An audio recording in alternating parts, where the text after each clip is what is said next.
So this became one of the Grateful Dead epicenters of the world, and a big part of that was the fact that Phil,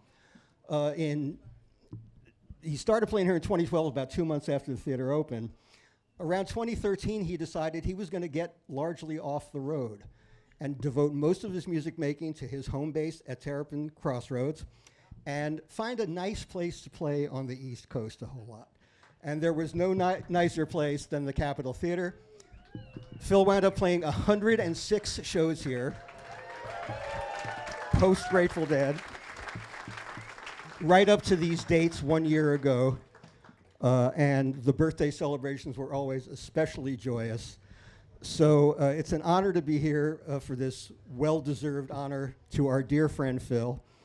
And I want to turn it over to the man who brought the Capitol back to Portchester and the man who brought Phil back to the Capitol, my friend and yours, Peter Shapiro.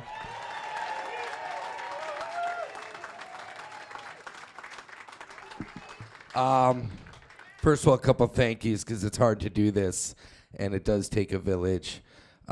First to our team, to the CAP team, to Steph May, who really thought of this and put it together. Anthony Tyrone, who got a lot of it approved, but the mayor is here today. Louis Marino has been a big supporter. The village manager, we want to thank Stuart Rabin. We want to thank Rocky Cambareri, who put the sign up that we're about to go see. We want to thank Bart Didden and Joan Thomas and Phil D'Orazio, who are trustees and really helped out.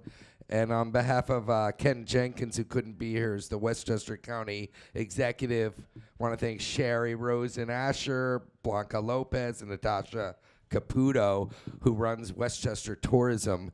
And I'll bet there's some people here today who aren't just from New York. So thank you.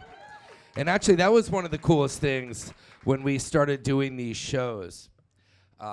When Phil played in 2012 for the first time, we sat in catering with your mom. And they said, you know what, instead of doing Philly and Boston and DC in the bus, we'll just, how about we just play here and we'll see if those people will come here. And the Filton is not here anymore. We do need another hotel, but that is what happened. It was so cool. We would look after the runs, the shows, and we would see all the zip codes where people would come from. And it is true that we would have people come from around America to see their favorite music, their favorite musician, always playing it in different setups. That's what Phil loved to do, particularly with Graham. But it was so cool to see that each time he would come through, it would be with different people. And we're really fortunate to have a lot of those different people here back today with us. So thanks for coming out. And he came, we celebrated his birthday every year, as you guys probably know.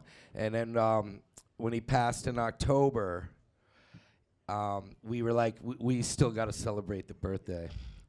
And I hope we get to do that for a long time. We want to thank Graham for embracing that idea.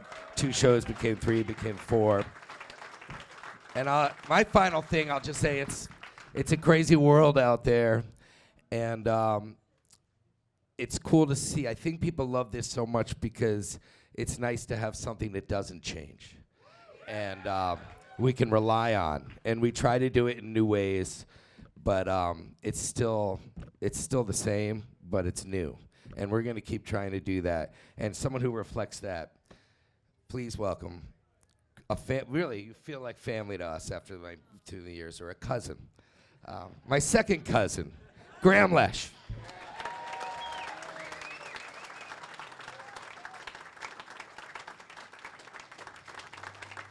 Hi. Hi. I see a lot of familiar faces. I'm gonna keep this really quick because I don't want to ruin my voice this weekend. Big weekend, as you can imagine. But it's really special to my entire family to see all of you here. Familiar faces, maybe some new faces.